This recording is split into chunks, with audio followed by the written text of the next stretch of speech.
Hello শিক্ষার্থী বন্ধুগণ, RMS study সেন্টারের তরফে আমি রাধামোহন সূত্রধর তোমাদের জানাই স্বাগত। আজকে আমি নিয়ে চলে এসেছি ক্লাস 12 ফোর্থ সেমিস্টার এর ফাইনাল সাজেশন নিয়ে। দেখো, ভিডিওটি খুবই ইম্পর্টেন্ট হতে চলেছে। আর এই ভিডিওর মধ্যে যে প্রশ্নগুলো আছে এগুলোই তোমাদের পরীক্ষায় আসবে। সো মন দিয়ে ভিডিওটি তোমরা দেখবে। দেখো, সংস্কৃত সাজেশন 2026। প্রথমে আমি আসি যে গদ্যটা তোমাদের আছে যে হাস্যবিদ্যকতা, তার 2 নম্বরের প্রশ্নগুলো কী করবে তোমরা।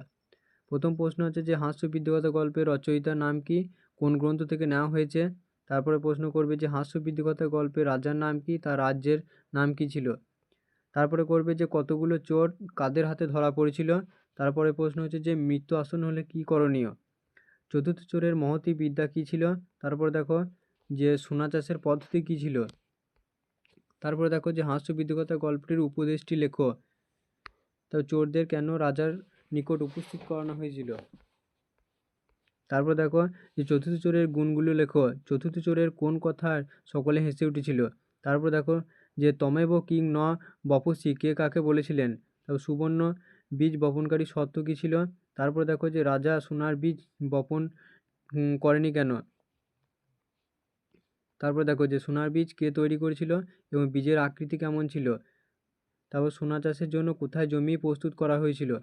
এবার দেখো যে হাস্যবিদ্যকতা গল্পের বিটিকিউ অর্থাৎ বড় প্রশ্ন 5 নম্বরের যে প্রশ্নগুলো আসবে সেগুলো দেখে নাও। এই 4টি প্রশ্ন দিয়ে যে 4টে প্রশ্নের মধ্যেই সব আসবে। প্রথম প্রশ্ন হচ্ছে যে চতুর্থ চোরের ধূর্ততার পরিচয় দাও। তারপরে যে হাস্যবিদ্যকতা গল্পের নামকরণের সার্থকতা বিচার করো। তারপরে প্রশ্ন করবে যে স্বর্ণবীজ বপনে কেউ রাজি হননি কেন। তারপরে লাস্ট প্রশ্ন করবে যে হাস্যবিদ্যকতা গল্পের চতুর্থ চোরের চারিত্রিক বৈশিষ্ট্যগুলি আলোচনা করো। এই 4টে প্রশ্ন তোমরা করবে। তারপর আসি যে পদ্য তোমাদের আছে যে বনেচর ভাষণম, তার 2 নম্বরের প্রশ্নগুলো কী করবে দেখে নাও। যে বনেচর ভাষণম পাঠ্যাংশের উৎস কী, এর রচয়িতাকে এই প্রশ্নটা করবে। তারপরে করবে যে বনেচরের মধ্যে কে কিং সখা, কেই বা কিং প্রভু। তারপর দুর্যোধনের সাম ও দান নীতি কেমন ছিল। তারপরে কাদের কেন চারচক্ষু বলা হয়। তবে কে কার শাসন পদ্ধতি জানবার জন্য বনেচরকে নিয়োগ করেছিল। তবে ক্রিয়াদার্য নিয়ম কী জাতীয় গ্রন্থ, গ্রন্থের বিভাগগুলো কী নামে পরিচিত। তারপর দেখো নয়বর্তম কী। তারপরে যুধিষ্ঠিরের কাছে দ্বৈতবনে কে কোন দেশ থেকে এসেছিল। তারপরে দেখো যে বনেচর ভাষণম পদ্যে বনেচর নিয়োগের কারণ কী। তারপরে প্রশ্ন হচ্ছে যে ভবভূতির পিতামাতার নাম লেখো। তারপরে কৃত প্রণামস্য কে কাকে প্রণাম করেছেন। তারপরে দেখো যে দুর্যোধনকে ত্রিগণ কীভাবে ফলদান করে। তার বনেচর কেন বার্তা জানানোর আগে ক্ষমা প্রার্থনা করেছিল। তারপর তাকে ভারবী কোন উপনামে ভূষিত ছিলেন। তারপর ক্রিয়াতার্য নিয়ম মহাকাব্যে 2জন টিকাকার এবং তাদের টিকাগুলির নাম লেখো। তারপর এই প্রশ্নটা করবে যে নারিকেল ফল সম্মিতং বচ ভারবে তাৎপর্য লেখো। তারপর বর্ণিলিঙ্গী কে কোন কাজে তাকে নিযুক্ত করেছিল। তারপরে প্রশ্ন করবে যে বনেচর বনবাসকালে যুধিষ্ঠির কোন বনে বসবাস করতেন এবং যুধিষ্ঠির চর হিসেবে কাকে পাঠিয়েছিলেন। তারপরে প্রশ্ন করবে জগতে কী রকম বাক্য দুর্লভ, কেন দুর্লভ। তারপরে দেখো যে ত্রিগণ শব্দের অর্থ কী, কে ত্রিগণের যথাযথ সেবা করেছে। এই 20টি প্রশ্ন তোমরা বনেচর ভাষণম 2 নম্বরে করবে।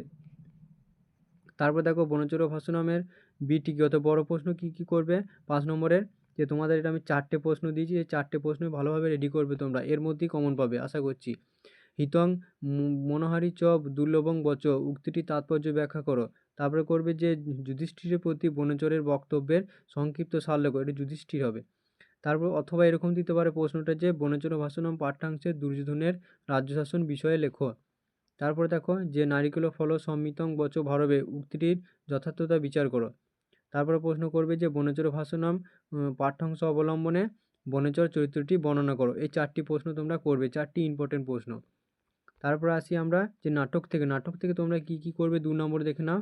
যে আত্রেয়ী কোথা থেকে এসেছিলেন, তিনি কোথায় যেতে ইচ্ছুক। তারপরে করবে যে অপেশা পঞ্চবটী কে কাকে বলেছিলেন। তারপর আত্রেয়ী কেন বাল্মীকির আশ্রম ত্যাগ করেছিল, তিনি কোথায় গিয়েছিলেন। তারপরে দেখো যে সীতাকে পরিত্যাগের পর রামচন্দ্র কোন যজ্ঞ করেছিলেন এবং সেখানে কে তার সহধর্মী রূপে ছিলেন। তারপর তাপসীকে বনদেবতা কী দিয়ে অভ্যর্থনা জানিয়েছিলেন। তারপরে দেখো যে বাল্মীকি তমসা নদীতে কেন গিয়েছিলেন। তারপরে প্রশ্ন হচ্ছে আত্রেয়ী বনদেবতার সংবাদ পাঠে উল্লিখিত 2টি নদীর নাম লেখো।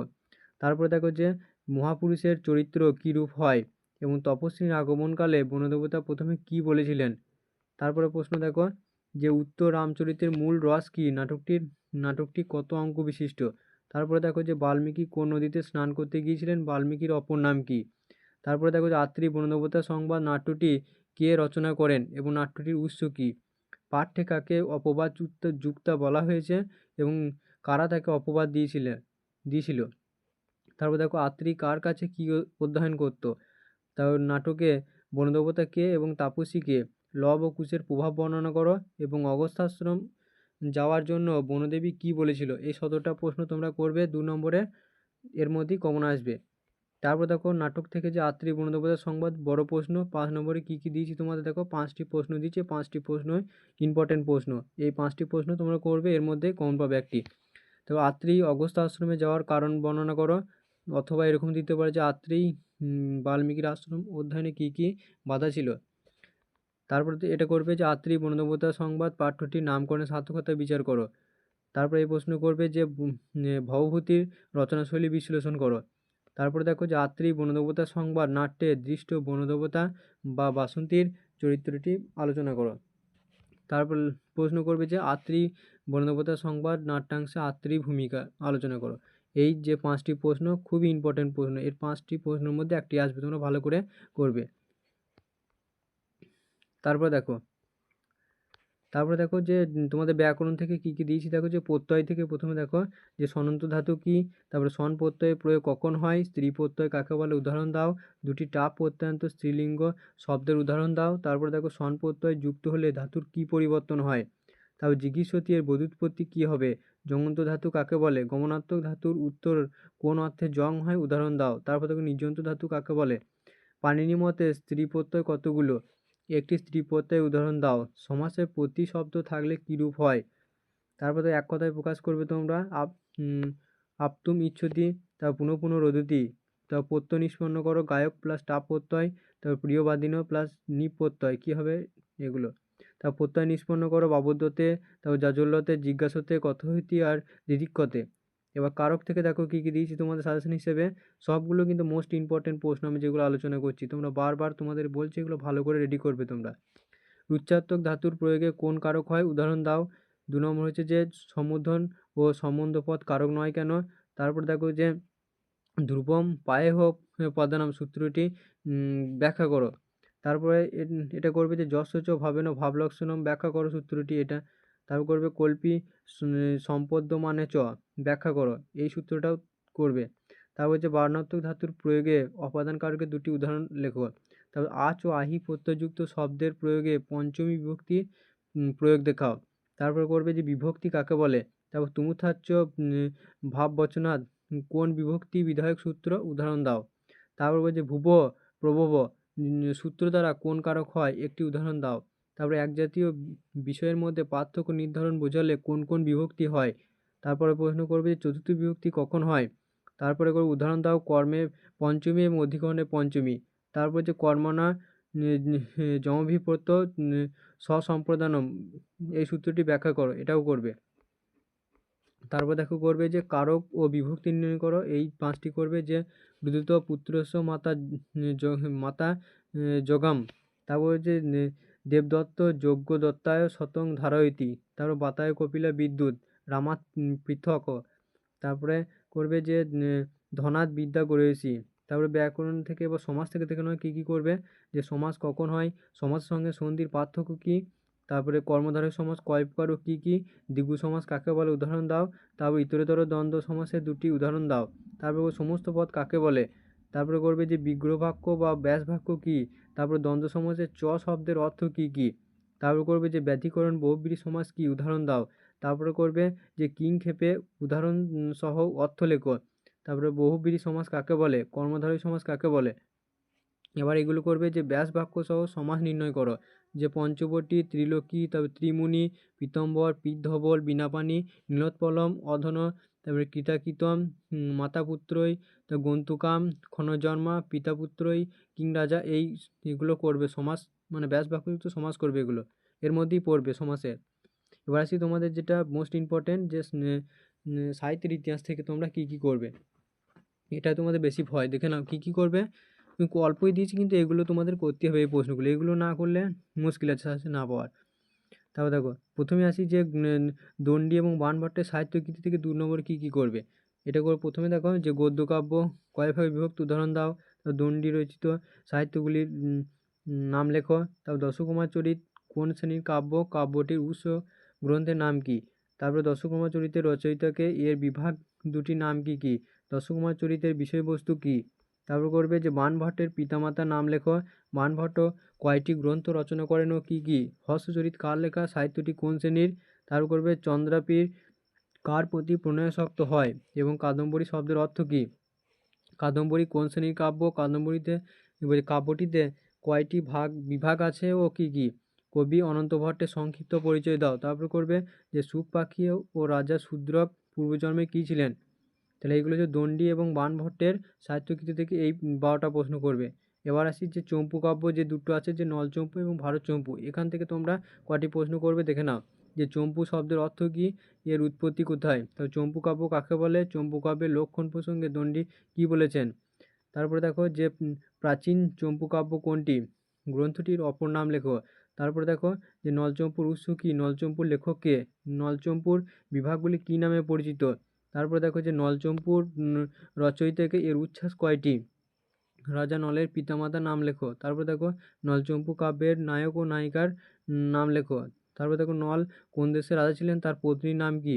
ভারতচম্পুর উৎস কী, ভারতচম্পু কার লেখা, ভারতচম্পুতে কয়টি স্তবক ও শ্লোক রয়েছে। এই 11টি প্রশ্ন করবে চম্পু কাব্য থেকে। এরপর আসি আমরা চরক এবং সুশ্রুত থেকে কি কি করবে দেখে নাও। প্রথমে আয়ুর্বেদের উৎস কোন বেদ, একটি আয়ুর্বেদ শাস্ত্রের নাম লেখো। তারপর আয়ুর্বেদের বৃদ্ধত্রয়ী কারা। তারপর হচ্ছে শালাকত তন্ত্র বিভাগটি কোথায় দেখা যায়, এর বিষয়বস্তু লেখো। চরক সংহিতা গ্রন্থের বর্ণনীয় বিষয় কী। তারপর দেখো যে চরক সংহিতার কয়টি স্থান, সূত্র এবং অধ্যায় বর্তমান। আর চরক সংহিতার 8টি স্থানের নাম লেখো। তারপরে দেখো চরক সংহিতা প্রথম এবং শেষ স্থানের নাম লেখো। তারপরে দেখো চরক সংহিতা গ্রন্থটি কয়টি স্থানে বিভক্ত, প্রথম 2টি স্থানের নাম লেখো। তারপর দেখো সুশ্রুত সংহিতা রচয়িতাকে, সুশ্রুত সংহিতা কয়টি স্থান। তারপরে দেখো সুশ্রুত সংহিতার কয়টি স্থান আছে ও কি কি, বানানটা ঠিক করে নেবে সুশ্রুত সংহিতা। তারপর সুশ্রুতের গ্রন্থে শল্যতন্ত্রের বিভাগ কয়টি, প্রথম ভাগটির নাম কি। সুশ্রুত সংহিতার মতে শল্য প্রক্রিয়ার কয়টি ভেদ এবং ভাগগুলোর নাম কি কি। তারপর করবে সুশ্রুত সংহিতার 2টি টিকা এবং টিকাকারের নাম লেখো এবং ছেদন ও ভেদনের সংজ্ঞা দাও। এই 14টি প্রশ্ন করবে যে চরক এবং সুশ্রুত থেকে। এরপরে আসি যে আমরা আধুনিক বাঙালি সংস্কৃত সাধন ও সাহিত্যকৃতি থেকে তোমরা কি কি করবে দেখে নাও। যে সিদ্ধেশ্বর চট্টোপাধ্যায় লেখা 2খানি নাটকের নাম লেখো। সিদ্ধেশ্বর চট্টোপাধ্যায় বলছে বঙ্গদেশে কোন বিশেষ নাট্যধারার পথিকৃৎ। বলছে অথকিম নাটকের রচয়িতাকে, তার জন্ম পরিচয় সংক্ষেপে লিপিবদ্ধ করো। তারপর দেখো যে সীতানাথ আচার্যের জন্ম কত সালে হয়েছিল, তার রচিত একটি কাব্যের নাম লেখো। তারপর দেখো কথা দ্বাদশ এর মোট কয়টি গল্প আছে এবং গল্পগুলির নাম লেখো। তারপরে দেখো যে ইয়ং পৃথ্বী কোন জাতীয় সাহিত্য রচনাকারকে। তারপর যে অর্থ ভেজালো কথা কোন বিষয়কে কেন্দ্র করে রচিত, এতে উল্লেখিত কয়েকটি চরিত্রের নাম লেখো। তারপরে দেখো যে বীরেন্দ্র কুমার ভট্টাচার্যের 4টি নাটকের নাম লেখো। তারপরে করবে যে গৌতম বুদ্ধের জীবন রচিত অবলম্বনে বীরেন্দ্র কুমার ভট্টাচার্য কোন নাটকটি রচনা করেছিলেন, এর অঙ্ক সংখ্যা কত। তারপরে করবে শ্রীজীব ন্যায়তীর্থ কত খ্রিস্টাব্দে কোথায় জন্মগ্রহণ করেন। সরি তোমাদেরকে ক্ষমা চেয়ে নিচ্ছি যে ব্যাকগ্রাউন্ডে যদি কোনো সাউন্ড আসে তোমরা কিছু মনে করবে না, কারণ রোডের পাশেই আমার বাড়ি, ওই জন্য আসতে পারে সাউন্ড, কিছু মনে করবে না। তারপর দেখো শ্রীজীব ন্যায়তীর্থের পিতা এবং মাতা এবং পত্নীর নাম লেখো। তারপর কবি শ্রীজীব ন্যায়তীর্থ কতগুলি সংস্কৃত বলছে প্রহসন রচনা করেন এবং প্রহসনগুলির পরিচয় দাও। তারপর মনীষীদের জীবন অবলম্বনে শ্রীজীব ন্যায়তীর্থ বিরচিত 2টি দৃশ্যকাব্যের নাম লেখো। তারপরে করবে চৈতন্যদেবের জীবনীকে আধার করে রচিত একটি নাটক এবং তার রচয়িতার নাম লেখো। তারপর যে কলাপিকা কাব্যগ্রন্থে মোট কয়টি কবিতা আছে এবং 2টি কবিতার নাম লেখো। এগুলো করবে। 18টি প্রশ্ন দিয়েছে, 18টি প্রশ্ন ইম্পর্টেন্ট। তোমরা এগুলো খাতায় লিখে লিখে করতে পারো বা তোমাদের আশা করি রেডি হয়ে থাকতেও পারে এগুলো, তাও আমি আলোচনা করে দিলাম। তারপর দেখো সংস্কৃত সাহিত্যের ইতিহাস থেকে বিটটি কী, অর্থাৎ তোমাদের 4 নম্বরে যে প্রশ্ন পড়বে 1টি করতে হবে। মোট টোটাল 10টি প্রশ্ন করবে, তার মধ্যে 1টি প্রশ্ন কমন পেয়ে যাবে। দেখো এক নম্বর হচ্ছে দণ্ডী সাহিত্যকৃতি পরিচয় দাও। 2 নম্বর হচ্ছে দণ্ডিন পদলালিতম ব্যাখ্যা করো, এই প্রশ্নটা করবে। তারপর করবে বাণভট্টের সাহিত্যকৃতির পরিচয় দাও। তারপরে তোমরা করবে যে নলচম্পুর বিষয়বস্তু লেখো, ভারতচম্পুর বিষয়বস্তু লেখো, চরক সংহিতার বিষয়ে সংক্ষিপ্ত বা সংক্ষেপে লেখো। তারপর সূত্র সংহিতার প্রতিপাদ্য বিষয় সংক্ষেপে আলোচনা করো। তারপর নাট্যকার হিসেবে শ্রীজীব ন্যায়তীর্থের স্থান নিরূপণ করো, এটাও করবে। আর শিশু যুব বিলসিতম এর বিষয়বস্তু লেখো।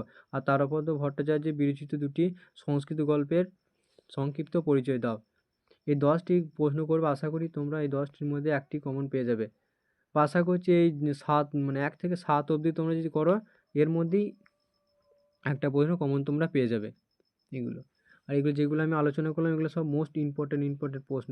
এর বাইরে কোনো প্রশ্নই হবে না, এর মধ্যেই তোমাদের সব কিছুই তোমরা কমন পাবে, এর মধ্যেই সব কিছু প্রশ্ন হবে, এটা তোমরা আশা রাখতে পারো।